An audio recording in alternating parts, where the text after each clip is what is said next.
अस्सलाम वालेकुम नाज़रीन, टेल पाकिस्तान से मैं हूं आगा हैदर। मैं इस वक्त ऑटो रेंज शोरूम पर मौजूद हूं। मेरे अकब में आप गाड़ी देख रहे हैं टोयोटा की रेज।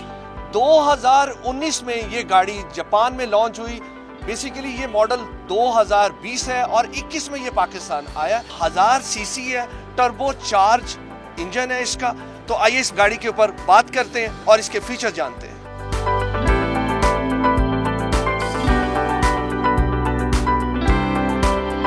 हैदर साहब, हमारे अकब में टोयोटा की रेज क्रॉस एसयूवी खड़ी हुई है। इस गाड़ी का फ्यूचर क्या देखते हैं आप? इसमें 4 वेरिएंट्स आ चुके हैं टोटल जो जापान ने लॉन्च की है, जिसमें से एक वेरिएंट ये जी सिलेक्शन का है जो हमारे अकब में खड़ा है। जापान में तो ये कामयाब हो चुकी है और 1000 इंजन में अभी तक इस तरह की कोई क्रॉस ओवर एसयूवी नहीं है जो कि अभी पाकिस्तान में एटलीस्ट हो। इसकी परफॉर्मेंस बहुत अच्छी है, इसकी एवरेज बहुत अच्छी है जो कंपनी क्लेम करती है 18 से 22 किलोमीटर पर लीटर। इसका जो टॉर्क है वो 140 है और इसका HP 100 जो कि एक अच्छी परफॉर्मेंस देता है।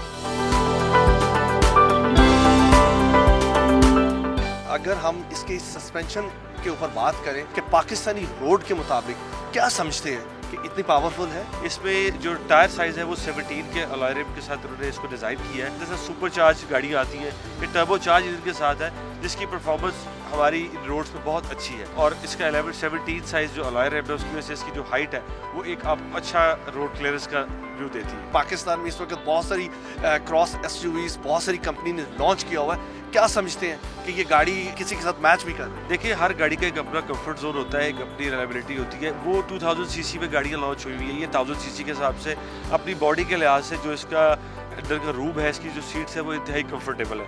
आप इसे पाकिस्तानी किसी भी 1800 सीसी गाड़ी के साथ कंपेयर कर सकते हैं इजीली। बट ये 1000 सीसी जापानीज किसी गाड़ी के साथ इसका कंपैरिजन नहीं किया जा सकता क्योंकि इसमें जो लग्जरी दी गई है वो एक एसयूवी को मद्देनजर रखते हुए बनाई गई है। इसका ड्राइविंग प्लेयर जो कि बहुत ही डिफरेंट है, इसको आप कॉम्पैक्ट एसयूवी कंपेयर कर सकते हैं। इसमें इसकी खूबसूरती के लिए ये ओवर फेडर एक डिजाइन करके दिया गया इसकी बॉडी में। इसमें ये पार्किंग सेंसर्स इंस्टॉल किया गया है, साथ ही साथ फॉग लैंप की जगह और DRL लाइट की जगह दी गई है। फ्रंट कैप दिया गया है, ओरिजिनल HID हैलोजन लाइट के साथ ये इसकी लाइट्स हैं जो ऑटो एडजस्टेबल है। इसके सामने एक रिकॉर्डिंग कैप दिया गया है, 2 रडार इसमें कैमरे दिए गए हैं जिसमें से एक अडेप्टिव क्रूज को कंट्रोल करता है और एक सामने डिस्टेंस कंट्रोल करता है।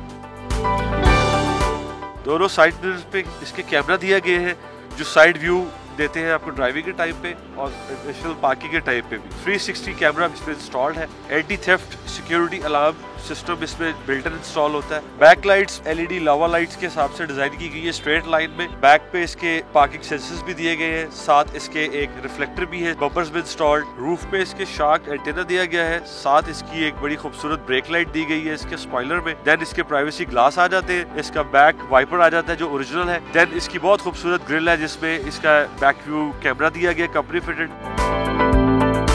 इसमें बूट स्पेस बहुत अच्छी है अकॉर्डिंग टू आपके अपने लगेज आप इसको यूटिलाइज कर सकते हैं। इसके बूट के नीचे भी काफ़ी स्पेस दी गई है इसकी डिग्गी के लिए, जिसमें इसके अंदर एक आप स्पेयर व्हील भी लगा सकते हैं, अपनी लगेज को भी कैरी कर सकते हैं। सीट्स है वो टिल्ट भी हो जाती है, एक पूरी बूट स्पेस बन जाती है। इंतहाई खूबसूरत इसका हैंडल दिया गया है। देन इसके ऑटो साइड मिरर्स दिए गए हैं, कंट्रोल शीशों का इधर दिया गया है, एडजस्टेबल साइड मिरर्स हैं इसके। इसमें इसका radar control, parking sensor control, then eco idling off on, traction control, light adjustment, तमाम बटन्स इस कंसोल में दिए गए हैं। इंतहाई खूबसूरत लाइनिंग के साथ इसकी सीट्स है जो इसके इंटीरियर से मैच करती है। रेड लाइन दी गई है इसके कंसोल बॉक्स में भी और इसकी सीट्स में भी। मल्टीमीडिया कंट्रोल्स दिए गए हैं जिसमें इसका एक पावर मोड है, देन उसके बाद इसकी LCD कंट्रोल है, ट्रैक्स चेंज करने की ऑप्शंस हैं, उसमें वॉल्यूम कंट्रोल है, ट्रिप AB कंट्रोल सारा मीटर में दिया गया है। पुश स्टार्ट, कीलेस एंट्री है इसमें, डिजिटल क्लाइमेट कंट्रोल AC है। देन इसमें ये 13 इंचेस की LCD दी गई है। कन्वेंशनल स्टाइल ही इसका ये गियर बॉक्स का लीवर है जो कि ट्रिप्टॉनिक के साथ है, मैनुअल भी एंड ऑटोमेटिक भी। चार्जिंग डॉक्स इसमें एडिशनल है, 2 तरह की डॉक्स दी गई है इसमें चार्जिंग डॉक्स। इसमें USB कंट्रोल भी है and then standard charging dock भी है। ये ग्लास होल्डर्स भी इसमें दिए गए हैं। इसके जो सारे कंट्रोल्स हैं वो इसके मीटर में दिखाए गए हैं जिसमें इसका डिजिटल RPM मीटर है वो भी शो होता है, इसकी लेन असिस्ट, इसकी एवरेज कंट्रोल, तमाम एक्सेसरीज जो इसकी कंट्रोल होती हैं वो इसके मीटर से ऑपरेट होती है। जिसमें इसके 3-4 डिज़ाइन भी दिए गए हैं जिसमें आप अपनी मर्जी के अकॉर्डिंग इसको सेट कर सकते हैं जो डिज़ाइन आपको अच्छा लगे।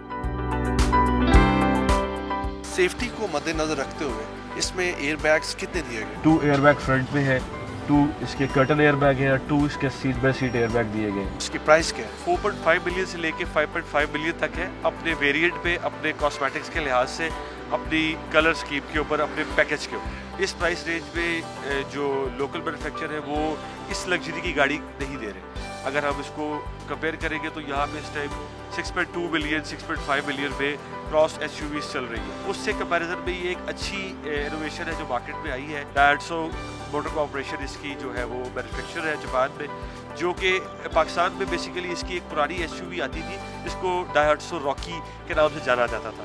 एक बड़ी 3 डोर जीप थी। ये उसकी नई इनोवेशन है, ये उसका जो है फ्यूचर का नया मॉडल है। ये उसकी एक नई जनरेशन है जो कि टोयोटा रेज के नाम से आई है और डायट्सो रॉकी के नाम से लॉन्च हुई है। इसी के साथ ही अपने मेजबान आगा हैदर को इजाजत दें। नेक्स्ट एक नए प्रोग्राम के साथ हाजिर होंगे, तब तक के लिए खुदा हाफिज।